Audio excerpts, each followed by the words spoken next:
ஈஸியா சிம்பிளான ஒரு சிக்கன் ரெசிபி பண்ண போறேன். குக் வித் கோமாளில விஷால் பண்ண தாஹி சிக்கன் எப்படி செய்யறதுன்னு இந்த வீடியோல பார்க்கலாம்.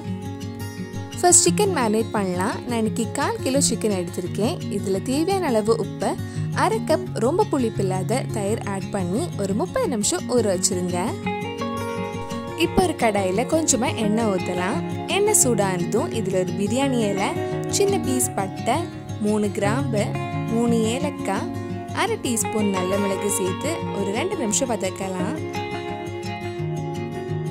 இது நல்லா பொரிஞ்சதும் இதுல மெல்லிசா நீளமா கட் பண்ண 2 பெரிய வெங்காயம் சேர்த்து வதக்கலாம். வெங்காயம் சீக்கிரம் வதங்கிறதுக்காக இதுல கொஞ்சமா உப்பு ஆட் பண்ணிக்கோங்க.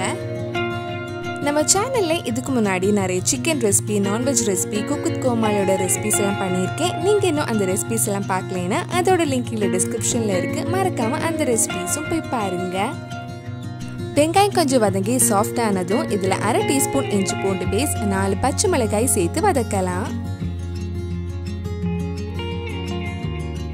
வெங்காயம் நல்லா வதங்கினதும் இதுல 1/4 டீஸ்பூன் மஞ்சள் பொடி, 1 டீஸ்பூன் மல்லிப்பொடி, 1/2 டீஸ்பூன் கரம் மசாலா சேர்த்து அதோட பச்சை வாசனை போற வரைக்கும் கொஞ்ச நேரம் வதக்கலாம். உங்களுக்கு சிக்கன் கறிக்கு கலர் எதுவும் வேண்டாம்னா அந்த மஞ்சள் பொடி நீங்க அவாய்ட் பண்ணிக்கலாம். பச்சை வாசனை எல்லாம் போனதுக்கு அப்புறம் நம்ம ஊற வச்சிருந்த சிக்கன் இதுல போட்டு நல்லா மிக்ஸ் பண்ணதுக்கு அப்புறம் நம்ம வேக வைக்கலாம்.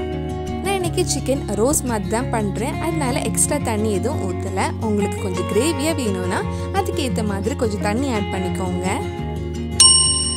இப்போ சிக்கன் நல்லா வெந்து சூப்பரா ரெடி ஆயிருக்கு. அவ்வளவுதான், ரொம்ப டேஸ்டியான தஹி சிக்கன் ரெடி ஆயிடுச்சு. கண்டிப்பா நீங்களும் இந்த ரெசிபி உங்க வீட்டில் செஞ்சு பாருங்க. பிடிச்சிருந்தா இந்த வீடியோவை லைக் பண்ணுங்க, உங்க ஃப்ரெண்ட்ஸ் அண்ட் ஃபேமிலிக்கு ஷேர் பண்ணுங்க.